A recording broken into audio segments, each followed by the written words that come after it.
السلام علیکم دوستوں، کیا حال ہے؟ امید ہے آپ سب لوگ خیریت سے ہوں گے۔ آپ سب لوگوں کی سماعت سے ٹکرانے والی آواز سعید علی جون ترمذی کی ہے۔ دوستوں، کہانی کی طرف چلنے سے پہلے آپ سب لوگوں سے میری گزارش ہے، میرے چینل کو لائک کیجیے گا، سبسکرائب کیجیے گا اور بیل آئیکن کو پریس کر کے آل پہ کلک کر دیجیے گا تاکہ سب نوٹیفیکیشنز آپ کو ملتے رہیں۔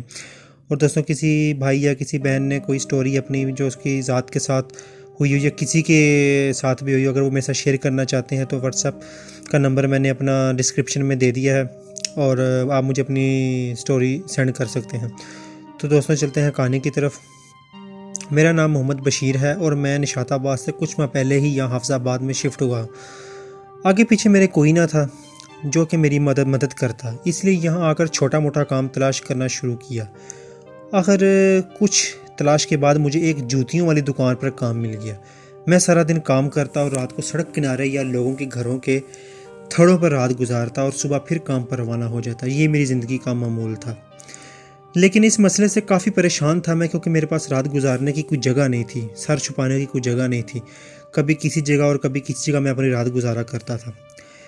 ایک بات میں آپ کو بتاتا چلوں کہ شہر حافظ آباد کافی پرانا ہے۔ یہاں کافی مکان بند ہندوؤں کے دور کے ہیں اور ابھی بھی کچھ گھر بند پڑے ہوئے ہیں۔ جس جگہ میں کام کرتا تھا اس دکان کے پیچھے ایک گھر تھا جو بند ہے، کافی ہندوؤں کے ٹائم کا وہ بند ہے گھر۔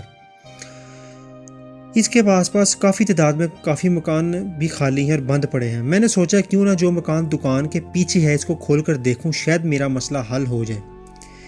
اس سے اگلے روز ہی میں نے اپنے منصوبے پر عمل کرنے کا فیصلہ کیا اور دکان سے ایک ہتھوڑا اور چھینی رات واپسی پہ چھٹی کے وقت اپنے ساتھ لے کر چل دیا۔ میرا ارادہ اس گھر کا تالا توڑ کر اس کے اندر جانے کا تھا۔ سیدھا اس پرانے اور بند مکان کی طرف چل پڑا اور وہاں سے لگے تالے کو توڑنے کی کوشش کرنے لگا۔ آخر کار کافی محنت کے بعد میں تالا توڑنے میں کامیاب ہو گیا۔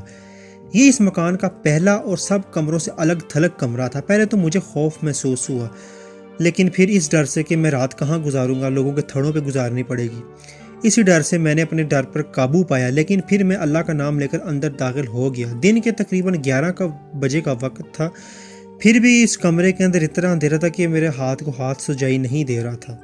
میں نے اپنی جیب سے ماچس نکالی اور آگ روشن کر کے کمرے کا جائزہ لینے لگا۔ کمرے میں جگہ جگہ جالے لگے ہوئے تھے جن کی وجہ سے کمرہ کافی خوفناک اور پر اسرار لگ رہا تھا، لیکن میں نے ہمت نہ ہاری اور اس کمرے کو اپنی رہائش گاہ کے لیے منتخب کر لیا۔ میں مکان کا بقیہ حصہ دیکھنے کے لیے آگے بڑھا، لیکن صحن میں موجود ایک گڑھے نے مجھے آگے بڑھنے سے روک دیا، کیونکہ وہ گڑھا تقریباً 20 فٹ گہرا اور تقریباً 20 فٹ گہرا اور 20 فٹ ہی چوڑا ہوگا، جو اس کمرے کو، جس میں میں رہائش پذیر ہونے لگا تھا، اس کمرے کو باقی گھر سے علیحدہ کرتا تھا۔ اور اس کمرے کی 2 دروازے تھے، جو ایک پیچھے صحن کی طرف کھلتا تھا اور دوسرا جو تھا وہ گلی کی طرف کھلتا تھا۔ کچھ جھاڑ پونچھ کے بعد میں باہر گیا اور ایک جمع دار کو اپنے ساتھ لے آیا۔ اسے کچھ پیسے دیے تاکہ وہ اس کمرے کی اچھی طرح سے صفائی کر دے، اور ایک تالا بھی دیا جو کہ میں ایک کباڑیے کی دکان سے سستے داموں خرید کر لایا تھا، تاکہ صفائی کے بعد اس کمرے کو مقفل کر دوں۔ دوسرے روز میں اپنے ساتھ کچھ لکڑیوں کی پٹیاں اور 6 انچ لمبے کیل بھی لے کر گیا تاکہ کمرے اور صحن کے درمیان موجود دروازے کو اچھی طرح سے سیل کر سکوں۔ اس کے بعد دروازے کو اچھی طرح میں نے بند کر دیا اور اس پر لکڑیوں کی پٹیوں کو آڑی ترچھی لگا کر وہ لمبے کیل 6 انچ کے جو تھے وہ میں نے اندر گاڑ دیے اور واپس چلا گیا۔ شام کو دکان سے فارغ ہو کر سیدھا اس مکان کی جانب چل پڑا جہاں میں نے اپنی راتیں گزارنا تھیں۔ میرے پاس سامان تو کچھ تھا نہیں، صرف اس سامان کے نام پہ ایک دری تھی اور ایک لالٹین تھی۔ میں نے جا کر تالا کھولا اور اندر داخل ہو گیا۔ مجھے بہت خوف محسوس ہوا، لیکن میں نے ہمت نہ ہاری اور ماچس جلا کر لالٹین روشن کر کے دری بچھا کر اور لیٹ گیا۔